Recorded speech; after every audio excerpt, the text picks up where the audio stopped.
نور على نور يهدي الله لنوره من يشاء.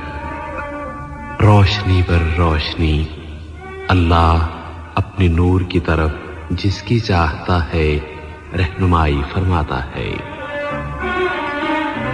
پروگرام نور اسلام، پیشکش سیف الرحمان. اللہ الرحمن الرحیم. الحمد للہ رب العالمین والعاقبۃ للمتقین والصلاة والسلام على اشرف الانبیاء والمرسلین محمد النبی الکریم وعلى آلہ وصحبہ اجمعین. جمعہ 25 جمادی الثانی سن 1443 ہجری بمطابق 28 جنوری 2022 کی دوپہر 1 بجے اردو ریڈیو سے پروگرام نور اسلام سننے والوں کی خدمت میں محترم مولانا عبدالباسط العمری، ہمارے ساتھی شکیب احمد اور سیف الرحمان کا سلام و تحیات. سامعین، معمول کے مطابق پہلے حصے میں ٹیلی فون کے ذریعے آپ سامعین کے سوالات وصول کیے جائیں گے اور دوسرے حصے میں SMS پر آنے والے سوالات پروگرام میں شامل ہوں گے. SMS کے لیے نمبر ہے 92080 اور ٹیلی فون نمبرز ہیں 44131280 اور 44874299. اور ہم کوشش یہ کرتے ہیں کہ پروگرام کی ابتدا میں ہی زیادہ سے زیادہ ٹیلی فون کال وصول کر لیں، سوالات جمع کر لیں اور پھر اس کے بعد جوابات کا سلسلہ شروع کریں. اور دیکھتے ہیں کہ ابھی تک تو آپ سامعین کی طرف سے ایک ہلکا سا اشارہ ہوا تھا، اس کے بعد پھر کال نہیں آئی، تو جیسے آتی ہے وصول کرتے ہیں. الو، السلام علیکم. وعلیکم السلام. جی محترم، کیا نام ہے، کیا سوال ہے بھائی؟ جی میرا نام عزیر احمد ہے. جی عزیر بھائی، اور میرا سوال یہ ہے کہ اگر آپ ظہر کی نماز آپ سے قضا ہو جائے اور عصر کے ٹائم میں آپ مسجد گیا تو آپ کون سا نماز پہلے پڑھیں گے؟ جی. اور دوسرا سوال یہ ہے، اگر آپ 2 آدمی ہیں، دونوں ایک ساتھ جمع کر رہے ہیں، نماز پڑھ رہے ہیں، اس ٹائم میں وہ امام نے اپنا نماز ختم کیا، آپ کا نماز باقی ہے، تو گویا اس ٹائم تیسرا کوئی بندہ آئے تو وہ آپ کے ساتھ نماز پڑھ سکتے، تم اس کا امامتی کر سکتے کہ نہیں؟ اچھی بات ہے، انشاءاللہ تعالی. جی بس یہ سوال ہے، انشاءاللہ جواب آئے گا بھائی. بہت شکریہ عزیر بھائی. فی امان. علیکم السلام ورحمۃ اللہ وبرکاتہ. اور اگر اس وقت سامعین آپ مزید رابطہ کر لیں تو اچھا رہے گا. سوالات ایک جا ہم یکجا کر لیں گے، اس کے بعد پھر کال کا یا جوابات کا سلسلہ شروع کریں گے. مولانا فوری طور پہ کال نہیں ہے تو اسی سوال کی طرف آتے ہیں. اس سوال کے جواب کے بعد پھر اگلی کال لے لیں گے، اگر خدا نخواستہ کوئی مسئلہ نہ ہوا تو انشاءاللہ. عزیر بھائی کا پہلا سوال یہی ہے کہ اگر ظہر کی نماز قضا ہو جائے اور عصر کے وقت پہنچے تو پہلے کون سی نماز ادا کی جائے گی؟ السلام علیکم ورحمۃ اللہ وبرکاتہ. علیکم السلام ورحمۃ اللہ وبرکاتہ. الحمد للہ رب العالمین والصلاة والسلام علی عبدہ ورسولہ نبینا محمد وعلی آلہ واصحابہ اجمعین، اما بعد. بسم اللہ الرحمن الرحیم. جیسے بھائی پہلی بات یہاں پہ یہ ہے کہ ہر ایک نماز اس کے وقت مقررہ پر ادا کی جائے، یہ ضروری ہے. دوسرے نمبر پر انسان بشری تقاضے کی وجہ سے کسی وجہ سے کوئی نماز جو ہے وہ چھوٹ سکتی ہے، تاخیر ہونے کا امکان رہتا ہے. ایسی صورت میں اس نماز کو مکمل طور پر نہ چھوڑ دے بلکہ اس حدیث کے مطابق عمل کریں جو صحیح مسلم میں حضرت انس سے مروی ہے. پیارے نبی واضح فرماتے ہیں، من نسی صلاۃ او نام عنہا فکفارتها ان یصلیها اذا ذکرها.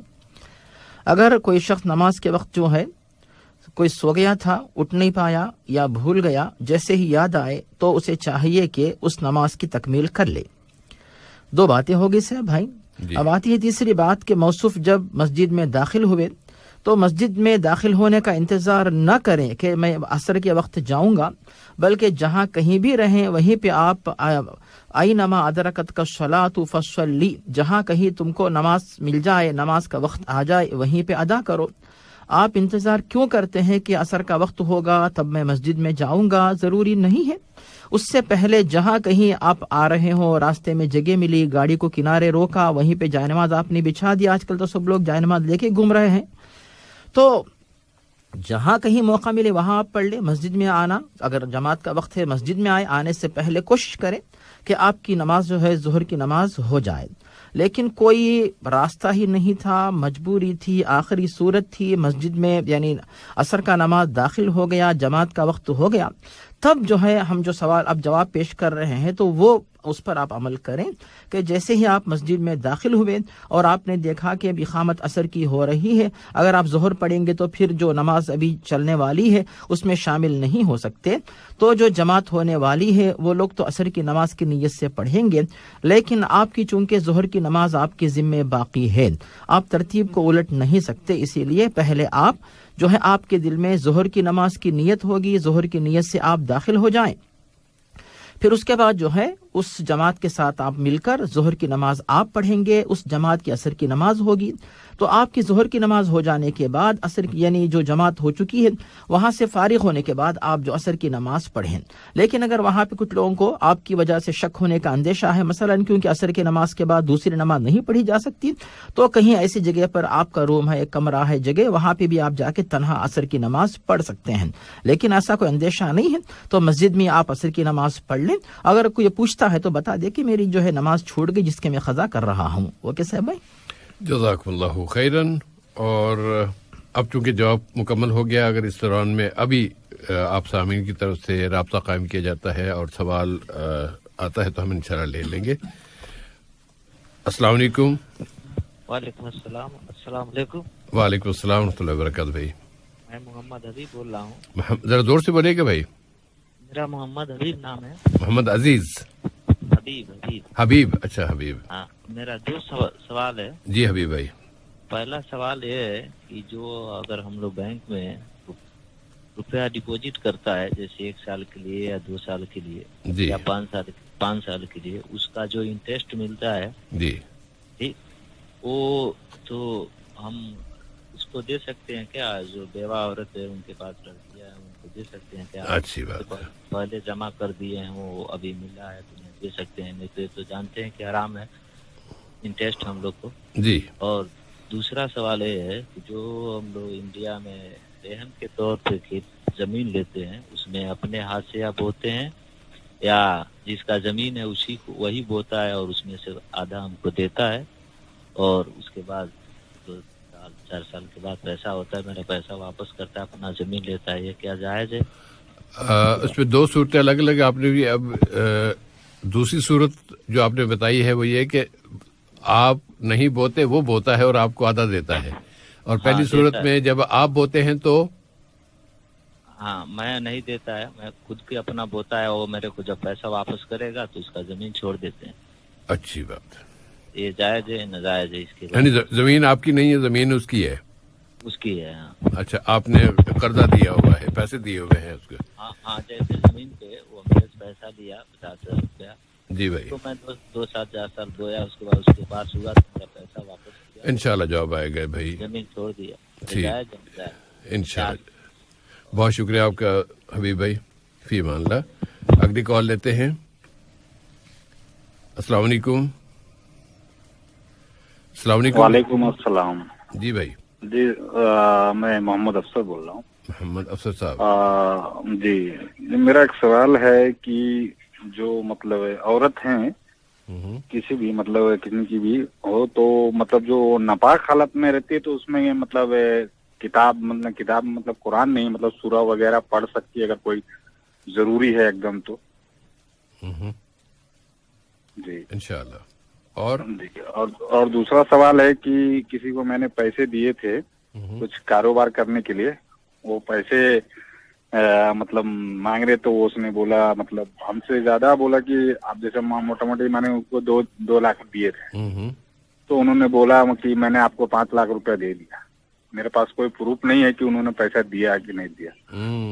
تو اب میرے پاس پروف ہے کہ میں نے جو دیا ہے, لیکن ان کے پاس پروف نہیں ہے, لیکن پھر بھی وہ جھوٹ بول رہے تھے. مطلب یہ اللہ کے بھروسے پہ چھوڑ سکتے ہیں, باقی جو اللہ نہیں. تو جب وہ یہ دعویٰ کر رہے ہیں کہ انہوں نے آپ کو 5 لاکھ دیے تو آپ ان سے ثبوت مانگ سکتے ہیں نا. اگر ثبوت نہیں دیں گے تو پھر دعویٰ غلط ہے. ہاں وہ تو جان رہے ہیں کہ وہ غلط ہے, لیکن ہم نہیں کچھ بول سکتے نا. کیا بولے, وہ بول رہے کہ ہم دے دیے, ہم لوگ کچھ ایک بھی پروف مل جائے تو بولے نہیں ہم دے دیے, بس ایسا بول کے انہوں نے چھوڑ دیا. تو میں نے اللہ کے بھروسے پر چھوڑ دیا کہ جو اللہ اچھا چاہیں گے, میرا حق کا پیسہ ہوگا تو وہ مل جائے.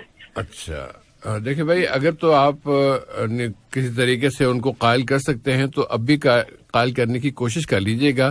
لیکن جو آخری فیصلہ جو آپ نے کیا ہے وہ تو پھر بہت ہی اچھا ہے کہ آپ نے اللہ پہ چھوڑا, اور اللہ تعالیٰ پھر آپ کو اس سے کہیں زیادہ, بلکہ آپ اس پہ یہ بھی اضافہ کر سکتے ہیں کہ آپ اللہ تعالیٰ سے یہ دعا کریں کہ اللہ تعالیٰ اس کو سزا نہ دے, بلکہ میں نے اس کو معاف کیا اور اللہ مجھے اس سے زیادہ کئی گنا زیادہ اجر دے. جی جی بے شک انشاءاللہ. بارک اللہ فیکم. جی لیکن ابھی جواب مارنا, اس کو جواب دیں گے. میں تو یہ درمیان میں خیال آیا تو بتا دیا بھائی. بہت شکریہ آپ کا بھائی. فی امان اللہ. مولانا اب اس وقت کال نہیں ہے تو سوال کی طرف آ جاتے ہیں. عزیر بھائی کا دوسرا سوال یہ تھا کہ اگر مقتدی نماز میں شریک ہوتا ہے اور ابھی اس کی 1 یا 2 رکعت باقی ہیں, یا 2 افراد شریک ہوتے ہیں اور وہ ان کی کچھ رکعتیں باقی ہیں, اور امام صاحب سلام پھیرتے ہیں, اس کے بعد وہ نماز مکمل کر رہے ہوتے ہیں, کوئی تیسرا فرد آتا ہے, وہ ان کو اشارہ کرتا ہے کہ آپ کی امامت میں میں نماز پڑھنا چاہتا ہوں, تو کیا اس طرح جائز ہے؟ جس سے اس بارے میں ہم یہ بات بتا سکتے ہیں, ابو داود میں حضرت ابی بن کعب سے حدیث جو مروی ہے, جس میں پیارے نبی واضح فرماتے ہیں کہ 2 آدمیوں کی نماز 1 آدمی سے بہتر ہے, اور اگر 3 آدمی ہو تو 2 سے بہتر ہے. جتنی زیادہ تعداد ہوگی تو اتنی ہی زیادہ وہ نماز جو ہے ثواب کا سبب بنتی ہے. یہ ہو گئی ایک بات. دوسری بات جو ہے, جو شخص دیر سے آتا ہے, جس کی جماعت چھوٹ گئی, اگر وہ ہمیشہ جو ہے جماعت سے نماز پڑھنے کا عادی ہے, نیت تھی مسجد میں آیا, جماعت چھوٹ گئی, اس کے باوجود ہمیشہ جماعت کا عادی ہونے کی وجہ سے اس کو اللہ تعالیٰ کی طرف سے جماعت کا ثواب لکھا جاتا ہے. یہ ہو گئی تیسری بات. یہاں پر ایک اور بات یہاں پہ صاحب بھائی یہ بھی ہے کہ اگر کوئی شخص مسبوق ہے, مسبوق کا مطلب یعنی امام صاحب سلام پھیرنے کے بعد اپنی فوت شدہ رکعات کی تکمیل کرنے والا, اسے مسبوق کہتے ہیں. تو مسبوق جب اپنی جو بقیہ رکعات کی تکمیل کر رہا ہوتا ہے, اسے جو ہے منفرد کے حکم میں وہ آ جاتا ہے. منفرد کا مطلب یہ ہوتا ہے کہ وہ خود جو ہے امام بھی ہے, مقتدی بھی, اپنے آپ کا وہ امام ہے, یعنی خود اپنے آپ کو نماز پڑھا رہا ہے, کیونکہ وہ خود اللہ اکبر خود کہے گا اور خود اٹھے گا, خود رکوع کرے گا, خود سجدہ کرے گا مثلا. اس معنی میں جب اس کے پیچھے آ کر کوئی شخص شامل ہو جاتا ہے تو یہ جو منفرد ہے وہ خود بخود جو ہے امام بن جائے گا, اور اس کے ساتھ جو شخص آ کر شامل ہوگا وہ اس کے لیے مقتدی بن جائے گا. تو اس طرح اگر مسبوق جو ہے امام صاحب سلام پھیرنے کے بعد تنہا نماز پڑھ رہا ہو منفرد, تو اس کے پیچھے لوگ آ کر اگر شامل ہو جاتے ہیں تو دونوں کی نماز اپنی جگہ صحیح ہوگی, اس میں کوئی حرج نہیں ہے. جی صاحب بھائی جزاکم اللہ خیرن. محمد حبیب صاحب کا سوال, اگر اس دوران میں کال آتی تو ہم لے لیتے فوراً, لیکن اس چونکہ فوری طور پہ کال نہیں ہے تو حبیب صاحب کے سوال کی طرف آتے ہیں, اور بینک ڈپازٹ کے حوالے سے پوچھ رہے ہیں کہ اس میں جو انٹرسٹ ملتا ہے کیا اس سے کسی بیوہ خاتون کی مدد کی جا سکتی ہے؟ جس سے یہاں پر پہلی بات یہ ذہن میں رکھی جائے کہ اگر کوئی شخص یہ سوچے کہ میں جو ہے سودی بینک میں رقم رکھوں گا تاکہ مجھے سود ملے, تاکہ اس سے میں ثواب کا کام کروں, یہ بنیادی غلط ہے. کیونکہ اگر آپ جہاں رہتے ہوں وہاں پہ اسلامک بینک کا سسٹم ہے تو پھر آپ کو سودی بینک میں اس طرح اس کے ساتھ تعاون کرنے کی اجازت نہیں ہے. یعنی آپ ہو سکتا ہے سود استعمال نہ کریں, لیکن آپ کے مال سے ان کو فائدہ ہو رہا ہے. اسی لیے جہاں کہیں آپ رہتے ہوں تو آپ اس بات پہ توجہ دیجیے کہ اسلامک بینک کے ساتھ جو ہے آپ کا لین دین ہو. لیکن ایسی کوئی مجبوری نہیں ہے تو پھر آپ نے ڈپازٹ, فکس ڈپازٹ کیوں کیا جس کے اندر آپ کو جو ہے سود ملتا رہے؟ اگر یہ معاملہ اسلامک بینک کے ساتھ ہے, وہ جو شریعت کے مطابق تجارت کر کے آپ کو منافع دیتے ہیں, تو آپ پھر اس منافع سے بھرپور استفادہ کر سکتے ہیں. لیکن سودی بینک سے جو رقم آپ کو ملتی ہے اس کا مطلب یہ ہوتا ہے کہ یہ لوگ جو ہے کسی اور کو رقم دیتے ہیں، قرض دیتے ہیں، اور اس سے جو سود ملتا ہے اس میں سے کچھ وہ لے لیتے ہیں، کچھ پھر آپ کو دیتے ہیں، تو کسی اور سے لیا ہوا سود آپ کو دیا جا رہا ہے جو کہ آپ کے لیے جائز نہیں ہے۔ اسی لیے اس طریقے کا لین دین آپ نہ کریں۔ اگر پہلے سے آپ نے کیا ہوا ہے تو پھر جتنی جلدی ہو سکے آپ اس سے چھٹکارا حاصل کریں۔ اب اس کے بعد مزید بات یہاں پہ یہ ہے صاحب بھائی کہ اللہ تعالیٰ نے صراحت کے ساتھ چونکہ واضح کر دیا سورۃ البقرہ کے اندر وَأَحَلَّ اللَّهُ الْبَيْعَ وَحَرَّمَ الرِّبَا، اور یہ بھی فرمایا کہ یا ایھا الذین آمنوا اتقوا اللہ وذروا ما بقی من الربا، اور اسی طرح صحیح مسلم میں حضرت جابر سے جو حدیث مروی ہے جس میں بتایا گیا کہ سود کھانے والا، کھلانے والا، گواہی دینے والے اور اس لین دین کو لکھنے والے سب گنہگار ہوں گے۔ ان تمام باتوں کو پیش نظر رکھتے ہوئے موصوف جو ہے جو سود کی شکل میں ان کو جو رقم مل رہی ہے اس سے چھٹکارا حاصل کریں۔ اب چھٹکارا حاصل کرنے کا طریقہ یہ ہوتا ہے وہ اپنے لیے استعمال نہ کریں، بلکہ علماء نے یہ بات پیش کی کہ اگر مسلم معاشرے میں ایسے مسلمان محتاج ہوں جو زکوٰۃ کے محتاج ہوں مثلا، تو ایسے لوگوں کو یہ رقم اگر دی جائے تو اس میں کوئی حرج نہیں ہے، تو اس طرح آپ جو ہے اس رقم سے چھٹکارا پا سکتے ہیں۔ اور اس طرح جو ہے کسی بھی سودی بینک سے لین دین کرنے سے پہلے سوچئے کہ مجبوری ہے کہ نہیں، اگر ہے تو پھر مجبوری کا حد تک اجازت ہے، اور اگر مجبوری نہیں ہے تو پھر اسلامک بینک کے ساتھ آپ کی ڈیلنگ ہونی چاہیے۔ جی صاحب بھائی، جزاکم اللہ خیرن۔ اگلی کال لے لیتے ہیں، اس کے بعد پھر جواب کی طرف آئیں گے۔ السلام علیکم۔ وعلیکم السلام ورحمۃ اللہ وبرکاتہ۔ جی محترم، میرا نام سید ہدایت اللہ ہے۔ جی سید صاحب۔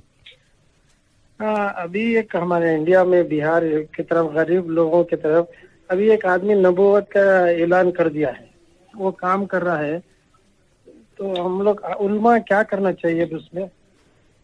اچھی بات ہے۔ نبوت کا ایک جانتا غریب غربا رہتے ہیں نا، بہار ہے، گجرات ہے، وہاں جا کے لوگ کام کر رہے ہیں، تو ابھی نہیں سنا۔ تو یہ ایک سوال ہے، اور دوسرا سوال ہے محمد علی مرزا بول کے آپ کے پاکستان کے ہے، یہ لوگ سب لوگوں کو ایک جگہ جمع کرنے کی کوشش کر رہے ہیں، ان کے بیانات صحیح ہے کہ یہ معلوم کرنا، آپ دیکھتے ہیں آپ کو معلوم رہتا انشاءاللہ سب کو مسلمانوں کو ایک جگہ جمع کرنے کی کوشش کرے۔ محمد علی مرزا انجینئر بول کے بہت ان کا سنتا ہوں، کچھ اس میں جو وہ باتیں کر رہے ہوتے ساتھ میں دلیل بھی دے رہے ہوتے ہیں، ان دلائل سے آپ مطمئن ہیں؟ ہاں، میں تو صحیح دلیل دکھتی ہے، میرے کو مطمئن بھی ہوتا ہے، میرے کو صحیح بھی دکھتا ہو، انشاءاللہ کوئی ہیرا پھیری نہیں دکھتا اس میں۔ صحیح، اللہ کی، اور سب مسلمانوں کو ایک جگہ جمع کرنے کی بات کرتے ہیں، بہت اچھی دکھتا ہے، تو وہ سن سکتے ہیں کیا ان کو؟ انشاءاللہ ضرور جواب آئے گا بھائی، بہت شکریہ۔ السلام علیکم۔ وعلیکم السلام ورحمۃ اللہ۔ اگلی کال لیتے ہیں۔ السلام علیکم۔ ہیلو، السلام علیکم ورحمۃ اللہ وبرکاتہ۔ وعلیکم السلام ورحمۃ اللہ وبرکاتہ۔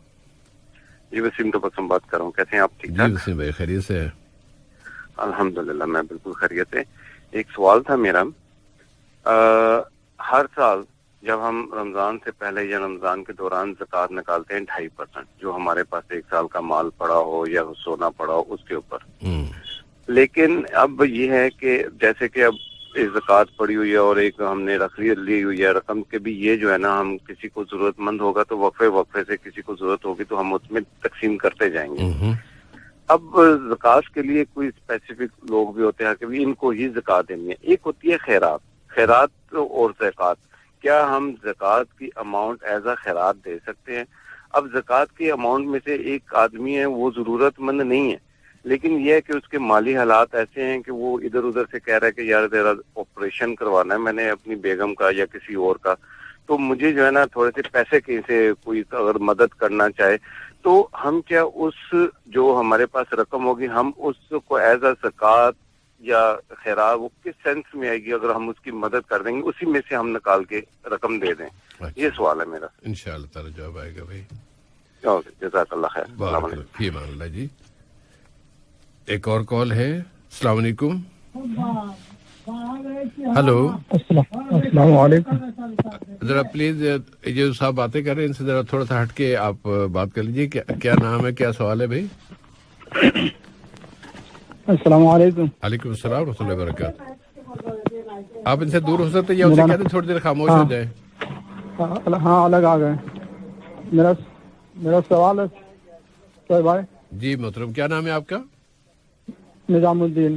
جی سوال کیا ہے؟ میں کہ مولوی صاحب سنا ہوں اگر وتر قضا ہو جائے ایک کے بدلہ دو پڑھ لیا جائے یا 3 کے بدلہ 4، یہ کہاں تک صحیح ہے؟ یعنی وتر قضا ہو گئے ہیں اور آپ نے صرف ایک وتر پڑھنا تھا، یا ایک کے 2 کیسے آ گئے؟ وہ ذرا اس کی وضاحت کر دیں بھائی. ان سے سنا ہو وتر قضا ہو جائے اگر بعد میں پڑھنا چاہتے ہیں تو 1 کے بدلہ 2 پڑھ لے اور 3 کے بدلہ 4. اچھا یہ فتویٰ، چلیے جو اب آئے گا انشاءاللہ تعالیٰ. اور کوئی سوال ہے بھائی؟ نہیں کوئی سوال نہیں. بہت شکریہ آپ کا بھائی. فی امان اللہ. فی امان اللہ. فی امان اللہ. اگلی کال لیتے ہیں. السلام علیکم. ہلو السلام علیکم. جی وعلیکم السلام. سر جی میرا نام خالد صدیق ہے. کیا نام ہے؟ خالد صدیق. جی خالد بھائی. سر میرا سوال یہ ہے کہ سر یہ جو سا حقیقہ ہوتا ہے یہ فرض ہے اور سنت ہے، تو دوسرا یعنی یہ جیسے قربانی دیتے ہیں اس میں وہ بچوں کا حصہ ڈال سکتے ہیں اس میں قربانی میں گائے وغیرہ میں؟ اچھی بات ہے. ہاں جی انشاءاللہ. اور کوئی سوال ہے خالد بھائی؟ نہیں سر جی شکریہ بہت بہت سر. بہت شکریہ آپ کا. ابھی جواب آئے گا باری آنے پہ انشاءاللہ. فی امان اللہ. مولانا اب آتے ہیں اگلے سوال کی طرف، اور محمد حبیب صاحب کا دوسرا سوال تھا، اور انڈیا میں وہ زمین رہن رکھ کے قرضہ دینے والے اس کی 2 صورتیں انہوں نے بیان کی. اور ایک صورت یہ تھی کہ زمین پیسے دیے اور زمین لے لی، اور زمین پر خود کاشت کی، تو جس سے پیسے لیے گئے ہیں، جس کی زمین ہے، جس کو پیسے دیے گئے ہیں، اس کو کچھ نہیں دیا گیا. لیکن اگر جس نے پیسے لیے ہیں اور زمین بھی اسی کی ہے اور وہ اس پر کاشت کرتا ہے، تو پھر وہ پیسے دینے والے کو زمین کی کاشت کا آدھا حصہ دیتا ہے. کیا یہ صورتیں جائز ہیں یا نہیں؟ جی صاحب، اس میں پہلی بات یہ ہے کہ رہن رکھوا لینا، یعنی اپنے پاس کسی کی چیز رہن کے طور پہ رکھ لینا تاکہ قرض دے، تو اس کی شرعی حیثیت ہے جیسا کہ اللہ تعالیٰ نے قرآن مجید سورۃ البقرہ میں واضح فرمایا، وَإِن كُنتُمْ عَلَى سَفَرٍ وَلَمْ تَجِدُوا كَاتِبًا فَرِهَانٌ مَقْبُوضَةٌ. تو اس آیت کی روشنی میں علماء نے بات پیش کی کہ رہن کا طریقہ جو ہے یہ جائز ہے. یہ ہو گئی پہلی بات. اور دوسری بات یہاں پہ یہ ہے صاحب بھائی، بات واضح ہے کہ رہن کے طور پہ کوئی بھی قیمتی چیز جو رکھی جاتی ہے اس کی وجہ یہی ہے کہ جس نے قرض لیا ہوا ہے وہ شخص جو ہے انکار نہ کرے اور قرض جو ہے واپس دینے سے انکار نہ کرے اور قرض واپس ادا کر دے. اس لیے جو ہے رہن کے طور پر کوئی بھی قیمتی چیز رکھی جاتی ہے. اب تیسری بات یہاں پہ یہ ہے کہ عام طور سے یہی ماحول دیکھا گیا ہے کہ زمین جو ہے یا کھیت وغیرہ ایسی چیزوں کو رہن کے طور پہ رکھا جاتا ہے، لیکن اس کے بجائے اگر ڈاکیومنٹس کو رکھا جائے، کیونکہ اصل چیز تو وہی ہے جس کی قیمت ہے، ورنہ زمین جو ہے کوئی بھی بندہ آئے استعمال کرے، اس سے زیادہ اہمیت جو ہے جو ڈاکیومنٹس ہوتے ہیں اس کی ملکیت کے جو سرکاری کاغذات جو ہوتے ہیں تو ان کی اہمیت ہے. اگر ان کو رہن کے طور پہ رکھا جائے، اس کے بعد جیسے ہی قرض واپس مل جاتا ہے تو واپس ڈاکیومنٹس دے دیے جائیں تو اس میں جو ہے آسانی رہے گی. اب چوتھی بات یہاں پہ یہ ہے بھائی کہ اگر کسی نے کسی کو قرض دیا ہے اور اس قرض کے ثبوت کے طور پر یا پھر مال اسے یقیناً واپس ملنے کے لیے زمین رہن کے طور پہ رکھتا ہے، جیسا کہ ماحول بنا ہوا ہے، اپنے پاس رکھا ہوا ہے، تو اس سے جو ہے وہ استفادہ نہیں کر سکتا. استفادہ کر رہا ہے اس کا مطلب یہ ہوتا ہے کہ جتنا قرض اس نے دیا ہوا ہے اس قرض کے مقابلے میں اس قرض کے ساتھ ساتھ جو ہے زمین سے استفادہ کر کے وہ مال کما رہا ہے، جو کہ اس کے لیے وہ سود ہے، ربا ہے، جو کہ جائز نہیں ہے. لیکن یہ ہو سکتا ہے کہ دونوں کے آپس میں رضامندی ہو اور اس موقع پر یہ کہا جائے کہ میں اس زمین کا استعمال کر کے اس زمین سے جو کچھ آمدنی ہوگی اس سے فائدہ اٹھا کر تم نے جو قرض مجھے دیا ہے اس قرض میں تخفیف کروں گا، جتنا میں کماؤں گا اتنا جو ہے تمہارے قرض سے میں کٹ کروں گا، اتنا کم تم مجھے دے دو۔ اگر یہ طریقہ اپنایا جاتا ہے تو پھر اس میں کوئی حرج نہیں نظر آتا، ورنہ صرف وہ استفادہ کرتا رہے اور مال کماتا رہے اور اس کے بعد جو ہے جب قرض واپس لینے کا وقت آ جائے تو پھر قرض بھی مکمل واپس دینے کا مطالبہ کرے تو پھر یہ جائز نہیں ہوگا۔ اسی لیے صرف جو ہے قرض واپس لے اور زمین سے استفادہ نہ کرے۔ جی صاحب بھائی، بارک اللہ فیکم۔ تو اس طرح حبیب بھائی آپ کی جو دو صورتیں آپ نے پیش کی تھی وہ دونوں جائز نہیں ہیں۔ جی صاحب بھائی۔ اور اگلا سوال ہے محمد افسر صاحب کا کہ خاتون اپنے یا مسلمان خاتون اپنے مخصوص ایام میں سورتیں وغیرہ پڑھ سکتی ہے کسی کتاب سے؟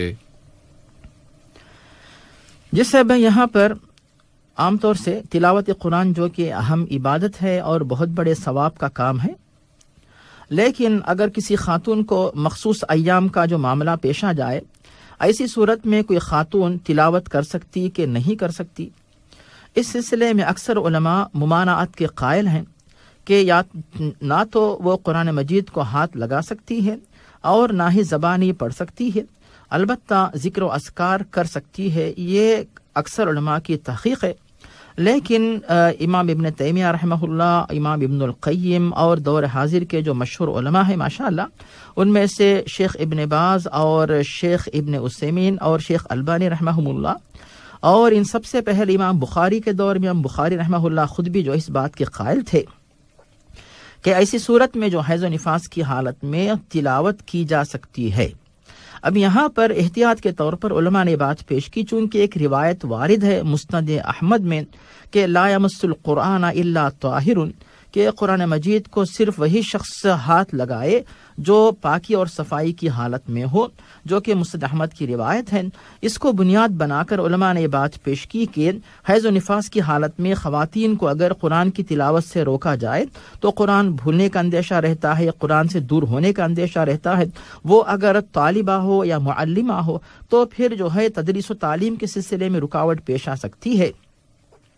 اسی لیے علماء نے حیض و نفاس کی حالت میں علماء کے لیے شرعی دلائل کی روشنی میں اجازت دی ہے، لیکن یہ کہا کہ احتیاط اس طرح کیا جائے کہ جب کوئی خاتون جو ہے مصحف شریف کو ہاتھ لگانا چاہے، دستانے پہن کر وہ تلاوت کرے، تو ایک پرانے دور کی بات ہی صحیح ہے، لیکن آج کے دور میں ماشاءاللہ یہ سہولت آ گئی کہ جو موبائل فون ہے اس کے اندر اگر کوئی خاتون تلاوت کرنا چاہے تو دستانے پہننے کی ضرورت نہیں رہے گی، کیونکہ موبائل فون کو مصحف شریف نہیں کہا جاتا، قرآن نہیں کہا جاتا، بلکہ موبائل فون کے اندر جب اس پروگرام کو آن کیا جائے، سٹارٹ کیا جائے تو پھر صورتیں سامنے آ جاتی ہیں، اور جیسے ہی اس پروگرام کو بند کیا جائے تو پھر صورتیں وہاں سے جو ہے اسکرین سے ہٹ جاتی ہیں۔ اس اعتبار سے جو ہے اگر کوئی خاتون ایسی حالت میں جو ہے تلاوت کرنا چاہیں تو موبائل فون سے تلاوت کرے تو پھر اس میں آسانی رہے گی، سہولت رہے گی، اجازت رہے گی، اور دستانے پہننے کی ضرورت بھی نہیں رہے گی اور شریعت کی خلاف ورزی نہیں ہوگی۔ جی صاحب بھائی، جزاک اللہ خیرن۔ افسر صاحب کا دوسرا سوال کہ کسی کو پیسے دیے تھے کاروبار کے لیے، 2 لاکھ دیے تھے، اسے جب پیسے مانگے گئے تو اس نے کہا کہ میں نے تو آپ کو 5 لاکھ دے دیے ہیں، ثبوت اس کے پاس نہیں ہے، یہ کیا کرے؟ جس سے میں یہاں پر اس کے بارے میں بھی اللہ تعالیٰ نے قرآن مجید سورۃ البقرہ کے اندر واضح فرما دیا کہ یا ایھا الذین آمنوا اذا تداینتم بدین الی اجل مسمى فاکتبوہ ولیکتب بینکم کاتب بالعدل، کہ اگر کسی کے ساتھ جو ہے قرض کا لین دین کا معاملہ ہو، یا مثال کے طور پر موصوف نے بزنس اور تجارت کے لیے کسی کو پیسہ دیا ہو، ایسی صورت میں جو ہے گواہ رکھے جائیں اور یہ جو آپسی لین دین جو ہے اسے جو ہے درج کر لیا جائے، لکھ دیا جائے، تاکہ دونوں کے پاس ثبوت رہے۔ لیکن اگر دونوں کے آپس میں اختلاف ہوتا ہے تو پھر اس کا بھی حدیث میں بتایا گیا کہ البینۃ علی المدعی والیمین علی من انکر، کہ جو دعویٰ کرتا ہے اسے چاہیے کہ ثبوت پیش کرے اور جو انکار کرتا ہے اسے چاہیے کہ قسم کھائے۔ تو اس طرح جو ہے مسئلے کو حل کیا جا سکتا ہے۔ لیکن صاحب بھائی نے جو فضیلت کی بات پیش کی، بے شک یہ بہت بڑے ثواب کا کام ہے، اور اس کی دلیل ہمیں جو ملتی ہے حدیث کے اندر کہ قیامت کے دن اللہ رب العالمین ایسے بندے کو بھی درگزر کر دے گا جس سے پوچھا جائے گا کہ تم کیا کیا کرتے تھے، تو وہ بتائے گا کہ یا اللہ میں دنیا کے اندر جب تھا تو میں اپنے بیٹوں سے اپنے نوکروں سے کہا کرتا تھا کہ اگر کوئی جو مقروض ہے وہ اگر پریشان حال ہے تو اسے جو ہے معاف کر دو، اور اگر وہ دیر سے قرض واپس دینا چاہتا ہے اسے مہلت دے دو، تو اللہ تعالیٰ بھی ایسے بندے کو درگزر کرے گا۔ تو یہ فضیلت والا معاملہ ہے۔ لیکن صاحب بھائی یہ دروازہ اگر کھول دیا جائے تو ہر شخص جو کہ محنت نہ کرنا چاہے اور کسی جو بیچارہ ضرورت مند ہے کسی کے ساتھ مل کر وہ تجارت کرنا چاہے، مال کم ہے اسی سے اس کا گزارا اگر ہوتا ہے، تو لوگ جو ہے اس بات کا غلط فائدہ نہ اٹھائے۔ اسی لیے ایک تو ہے حکم، دوسری بات ہے فضیلت۔ اگر آپ فضیلت پہ عمل کرنا چاہیں تو آپ کے سامنے راستے ہیں کہ معاف کرے تاکہ اس سے بڑھ کر آپ کو برکت حاصل ہو، ثواب حاصل ہو۔ لیکن اگر آپ مطالبہ کرنا چاہیں تو آپ کو شریعت کی طرف سے حق ہے یا قانون کی طرف سے آپ کو اجازت ملتی ہے کہ جو طریقے آپ اپنانا چاہیں اپنا کر جو مال آپ نے ان کو دیا ہے یا جو آپ کو واپس آنا چاہیے واپس آپ وصول کر سکتے ہیں۔ تو دونوں طریقے آپ کے سامنے موجود ہیں۔ تو آپ کی مالی حالت کیا ہے، آپ کے لیے سہولت کیا ہے، ان باتوں کو پیش نظر رکھتے ہوئے آپ جو ہے بہتر طریقہ اپنا سکتے ہیں۔ یہ صاحب بھائی جزاکم اللہ خیرن۔ اگلی کال لیتے ہیں۔ السلام علیکم۔ کٹ گئی ہے۔ اور مولانا یہ جو تجویز پیش کی تھی یہ اس حالت میں پیش کی تھی جب انہوں نے کہا تھا کہ میں اللہ پہ چھوڑ دوں، بس اس کو خاموش ہو جاؤں کیونکہ وہ تو انکار کر رہا ہے، دے نہیں رہا۔ تو میں نے کہا کہ اگر آپ کوئی طریقہ اختیار کر سکتے ہیں، اسے قائل کر سکتے ہیں کہ یہ نہیں ہوتا، اللہ پہ چھوڑنا ہو، تو وہاں پر آ کے اللہ تعالیٰ سے یہ نہ کہیے کہ اس کو سزا دے، بلکہ اس پہ اگر آپ کو تو کچھ نہیں ملنا نا ابھی اس دنیا میں، آخرت میں ہی ملنا ہے، تو آخرت میں زیادہ لینے کے لیے آپ یہ کر دیجئے اپنے تو تھوڑا سا اور سب وہ کر کے کہ یا اللہ تو اس کو سزا دینے کے بجائے میں اس کو معاف کر دیتا ہوں اور اس امید پر معاف کرتا ہوں کہ تو مجھے زیادہ دے گا۔ جی صاحب بھائی یہ جو فضیلت ہے، یہ جو بات بہت بڑی ہے جس کا ذکر سورۃ الشورى میں ہے کہ وَلَمَنْ صَبَرَ وَغَفَرَ إِنَّ ذَلِكَ مِنْ عزم الامور۔ یہ جو ہے بہت بڑی بات ہے، جو عزم الامور جس کی فضیلت اللہ تعالیٰ نے سورۃ الشورى میں تعریف کی ہے۔ جی صاحب بھائی جزاک اللہ خیرن۔ اگلی کال لیتے ہیں۔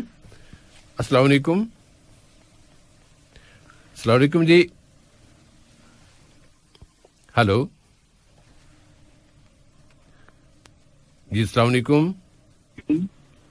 السلام علیکم۔ وعلیکم السلام ورحمۃ اللہ وبرکاتہ۔ جی میرا نام سید امیر ہے۔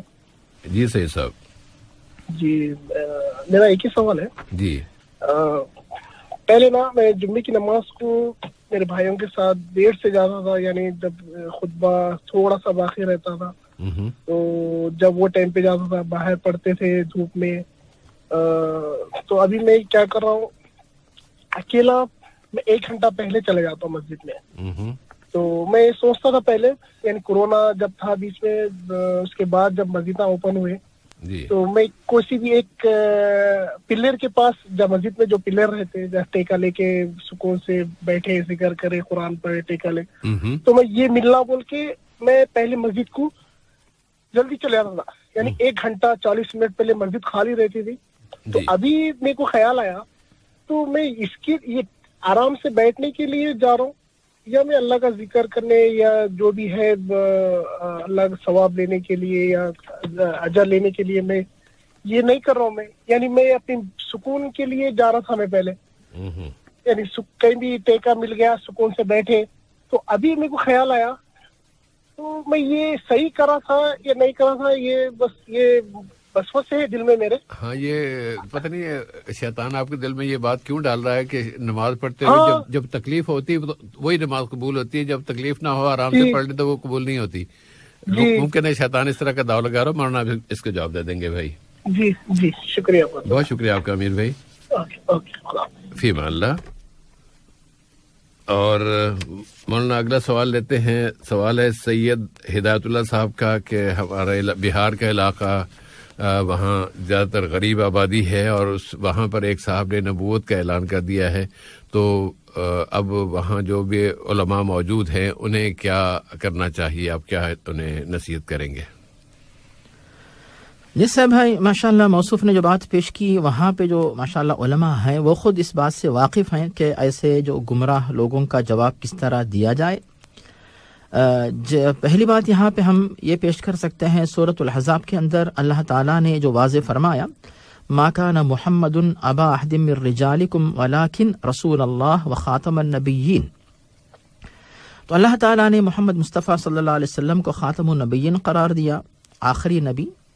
اور دوسرے نمبر پر ہمیں بات ملتی ہے دلیل کے طور پر، دوسری دلیل جو صحیح مسلم میں حضرت ابو ہریرہ سے، وختم بی النبیون، کہ اللہ تعالیٰ نے میری نبوت کے ذریعے نبوت کے سلسلے کو بند کر دیا، ختم کر دیا. ایسے بہت سارے دلائل ہیں جن کی روشنی میں یہ بات واضح ہوتی ہے کہ محمد رسول اللہ صلی اللہ علیہ وسلم کے بعد اگر کوئی بھی شخص نبوت کا دعویٰ کرے وہ اسلام سے خارج ہوگا، اور کسی کی نبوت کو کوئی مانتا ہے وہ بھی اسلام سے خارج ہوگا. یہاں پر امام ابو حنیفہ رحمہ اللہ نے یہ بات پیش کی کہ یعنی ان کی بات اس سلسلے میں یہ ہے، اگر کوئی شخص نبوت محمدی کے بعد نبوت کا دعویٰ کرے اور کوئی مسلمان جا کر اس سے یہ پوچھے کہ تم اپنی نبوت کی دلیل پیش کرو، وہ بھی اسلام سے خارج ہوگا. جب یہ بات اجماع امت یعنی قرآن، حدیث، اجماع، تو اس پر تمام علماء اسلام کا اجماع ہے، اتفاق ہو چکا ہے. تو پھر کوئی شخص دعویٰ کر دے تو جا کے اس سے پوچھے، اس کا مطلب یہ ہوا کہ نبوت محمدی کے بارے میں اسے شک ہو گیا، ختم نبوت محمدی کے بارے میں، اسی لیے کسی اور سے پوچھ رہا ہے کہ تم بتاؤ کہ تمہارے پاس ثبوت کیا ہے. تو ثبوت پوچھنا بھی جو ہے یہ اسلام کے خلاف ہے. اس کا مطلب یہ ہوا ایسے لوگوں سے، ایسے لوگوں کی طرف سے پھیلائے جانے والی گمراہی سے، اس سے ہر جو بھی طریقہ اپنائے جا سکتے ہیں، وہاں کے علماء اچھی طرح واقف ہوں گے کہ جمعے کے خطبے ہیں، بیانات ہیں، دروس ہیں، یوٹیوب کا جو سلسلہ ہے، یہ تمام طریقے اپنائیں. اور اس کے ساتھ ساتھ جن کو بھٹکانے کی کوشش کی جا رہی ہے، صرف یہی نہیں ہے بلکہ بہت سارے جو غلط مذاہب ہیں ان کی طرف سے بھی جو ہے غریب مسلمانوں کے پاس کھانا، پانی، لباس، مکان دے کر ان کو بھٹکانے کی کوشش کی جاتی، ایسا اندیشہ ہے. تو ایسی گمراہی سے بچانے کی کوشش کریں، یہ بہت بڑے ثواب کا کام ہے تاکہ مسلمان دین اسلام سے نہ ہٹ جائیں اور دین اسلام سے دور نہ ہو جائیں. جی صاحب بھائی، جزاکم اللہ خیرن.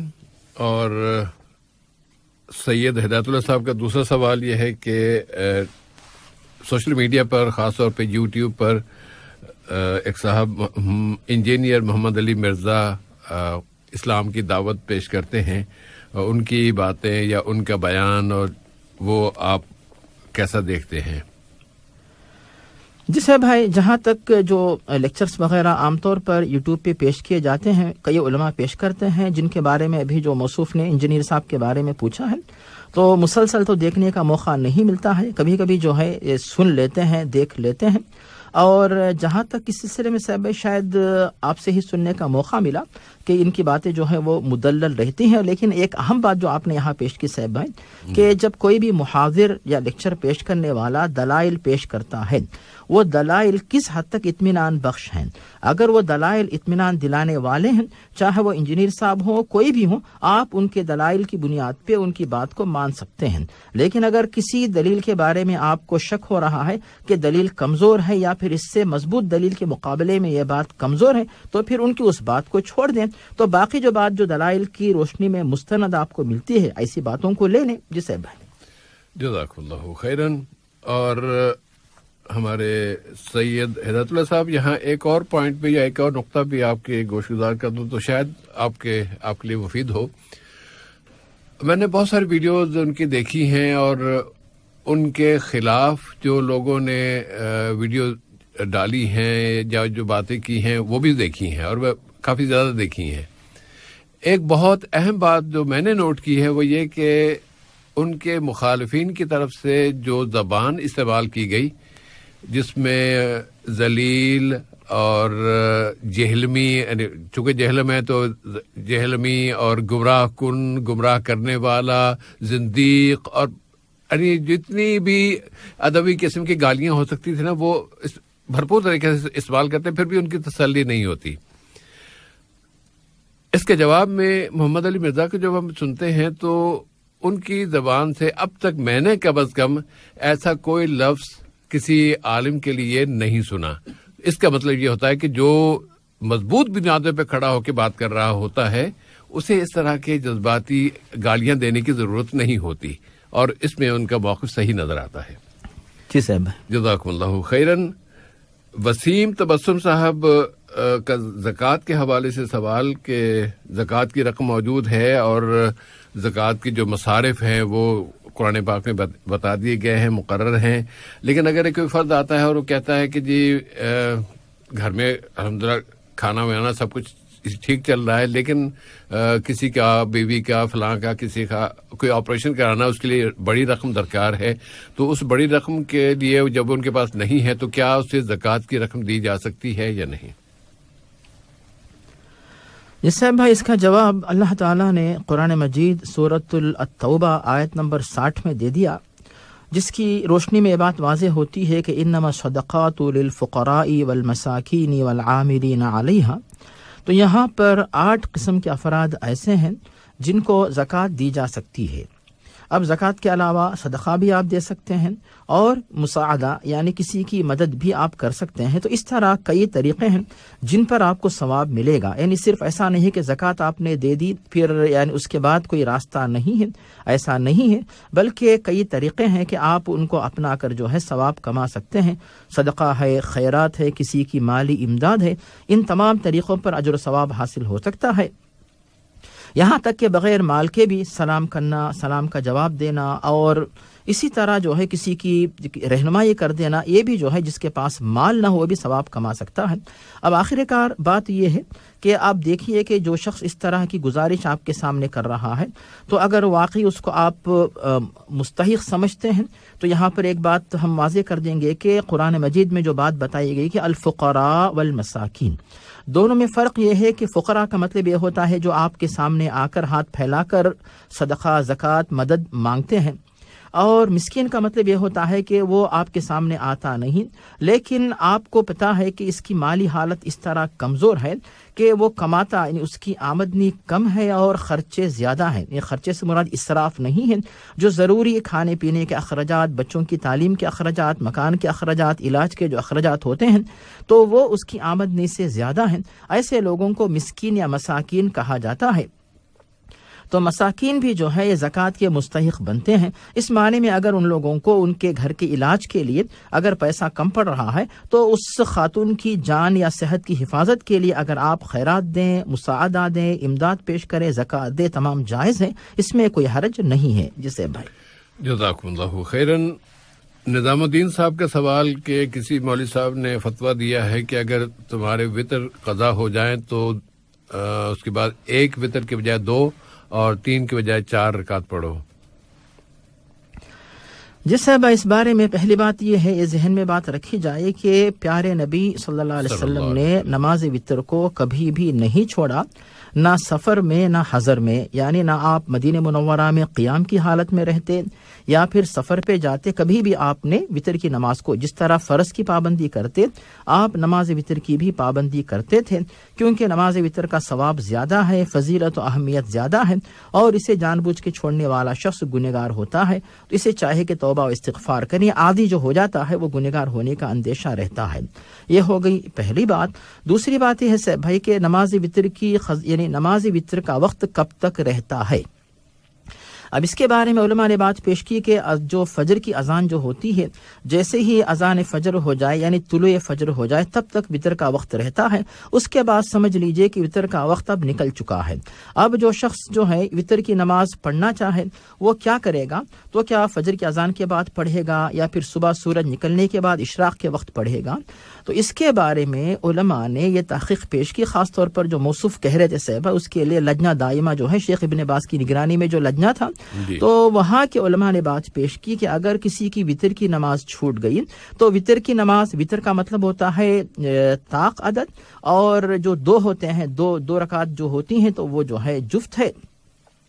تو وطر کا وقت ختم ہوتے ہی اس کا جو ہے اس کی حیثیت اب جو ہے وہ جفت کی ہو جاتی ہے، یعنی 1 کے بجائے 2، 3 کے بجائے 4 ہو جاتی ہے. اور اس کی دلیل علماء نے یہ پیش کی کہ پیارے نبی نے جب فتح مکہ کے موقع پر رات میں تہجد کی نماز نہیں پڑھی تب پیارے نبی نے 11 کے بجائے 12 رکعات پڑھی. اس کا مطلب یہ ہوتا ہے کہ آپ نے وطر کی نماز رات میں نہ پڑھی تو 11 رکعات جو آپ وطر کے ساتھ پڑھا کرتے تھے تو 12 رکعات آپ نے چونکہ پڑھی تو مطلب یہ ہوا کہ آپ نے وطر کو جفت بنا دیا، طاق کو آپ نے جفت بنا دیا. تو یہ جو ہے علماء کی ایک تحقیق ہے.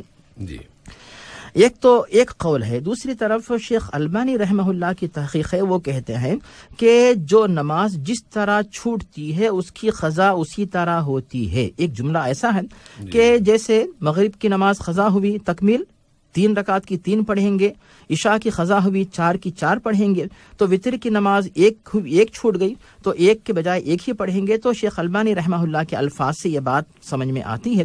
تو مطلب یہ ہوا کہ جیسے میں نے کہا کہ شیخ ابن باز ابن عثیمین ان کی تحقیق کی روشنی میں یہ بات سمجھ میں آتی ہے کہ اگر کوئی بندہ روزانہ 1 رکعت وتر پڑھنے کا عادی تھا، وتر چھوٹ گئی، وہ قضا کرنا چاہے تو صبح سورج نکلنے کے بعد بلند ہونے کے بعد 1 رکعت والا 2 پڑھے گا، اور جو 3 رکعت کا عادی ہے وہ 4 رکعت پڑھے گا. ایک تحقیق یہ ہے.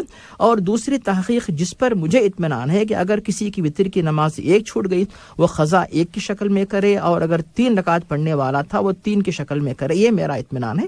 ورنہ دیگر علماء اس کو جو ہے 1 کے بجائے 2 کہتے ہیں اور 3 کی جگہ پہ 4 قضا کرنے کی ترغیب دیتے ہیں. یہ صاحب بھائی جزاک اللہ خیر. مولانا اس میں تھوڑی سی یہ بھی اس پہ دیکھ لیا جائے کہ کیا نبی کریم صلی اللہ علیہ وسلم نے اس موقع پر 11 کے بجائے 12 رکعت وہ اگلے دن میں پڑھی تھی یا رات میں ہی؟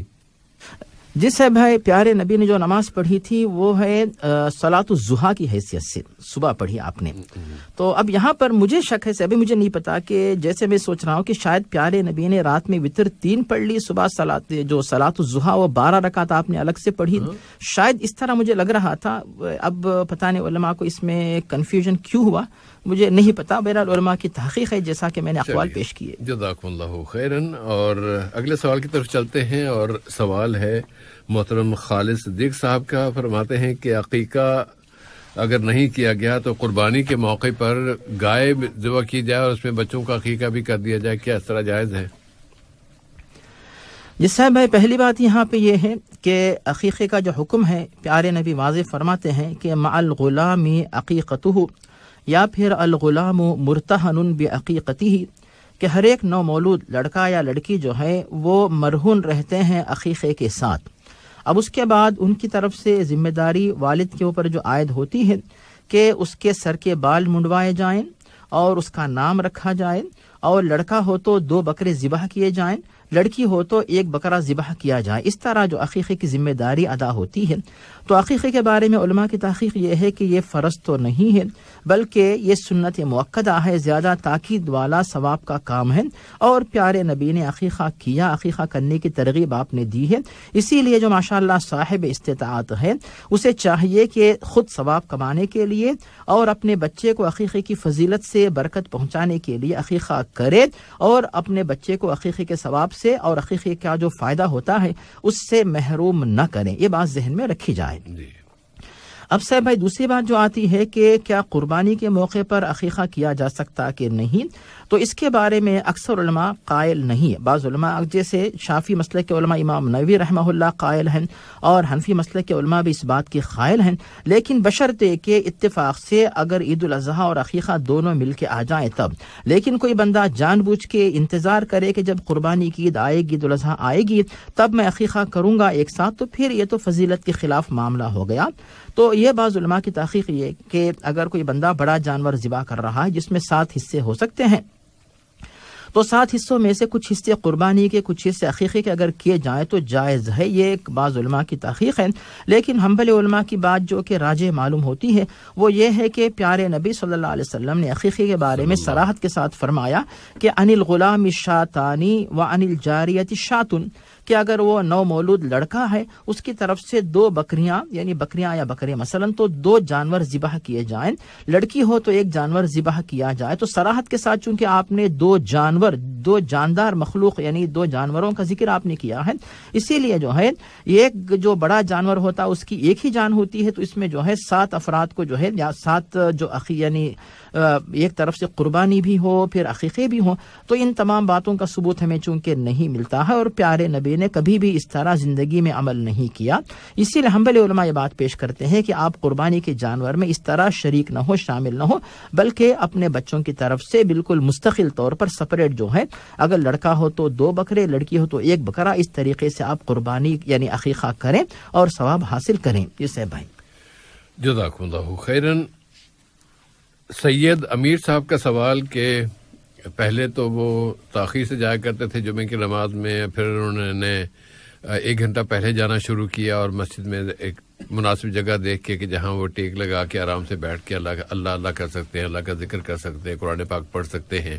اب دل میں یہ خیال آ رہا ہے، وسوسہ آ رہا ہے کہ اچھا تم جمعہ پڑھنے تو نہیں آئے، تم تو اپنی مرضی اور سہولت دیکھتے ہوئے تم نے اور ٹیک لگا کے آرام سے بیٹھنے کے لیے تم نے یہ طریقہ اختیار کیا ہے، کیا کر رہے ہو؟ اس سے بھائی آپ نے شروع میں ایک اہم بات کی طرف، اہم نقطے کی طرف موصوف کو متنبہ کیا کہ شیطان جو ہے کسی نیکی سے روکنے کے لیے دل میں وسوسے لے آتا ہے کہ تم جلدی جاؤ گے تو راحت کی نیت سے جاؤ گے، نہ کہ عبادت کی نیت سے. تو یہ شیطانی وسوسہ ہے، اس سے اپنے آپ کو بچا کے رکھیں. اور اگر کچھ جیسے پیارے نبی ہمارے سامنے یہ فضیلت بیان فرماتے ہیں کہ جمعہ کے دن جو ہے جلدی تیاری کریں، جلدی نہائیں، صاف کپڑے پہنیں، خوشبو لگائیں، وقت سے پہلے جائیں، اور اس کے بعد جتنی توفیق و نفل نمازیں پڑھیں. خطبے کا آغاز ہوتا ہے، خطبہ غور سے سنیں اور امام کے پیچھے جو ہے جمعہ کی نماز پڑھ کے فارغ ہوں تو پھر گزشتہ 10 دنوں کے گناہ اس کی وجہ سے معاف ہو جاتے ہیں. تو بہت بڑی فضیلت کا معاملہ ہے. اور جو شخص بہت جلدی جائے اسے جو ہے اونٹ کی قربانی کا ثواب ملتا ہے، دوسرے نمبر پر جو ہے وہ بیل کی قربانی کا، اور تیسرے نمبر پر بکری کی قربانی، اور اس کے بعد چوتھے نمبر پر جو ہے مرغی کی قربانی، اور 5ویں نمبر پر جو ہے انڈا صدقہ کرنے کا ثواب. اس طرح جو ہے ثواب لکھا جاتا ہے. تو آپ جب جلدی جاتے تھے تو ماشاءاللہ زیادہ ثواب کماتے تھے. کہیں ایسا نہ ہو کہ شیطان آپ کے دل میں وسوسہ ڈال کر آپ کو اس نیکی سے نہ روکے. اسی لیے آپ جلدی جائیے اور ثواب کمائیے. جب نماز کا موقع ملتا ہے نماز پڑھیں، اور جب تلاوت کریں، درود پڑھیں، یا پھر ذکر و اذکار کرنا چاہیں یا دعا کرنا چاہیں تو کسی بھی ستون کو، پلر کو ٹیک لگا کر آپ بیٹھنا چاہیں، دیوار کو ٹیک لگا کر بیٹھنا چاہیں.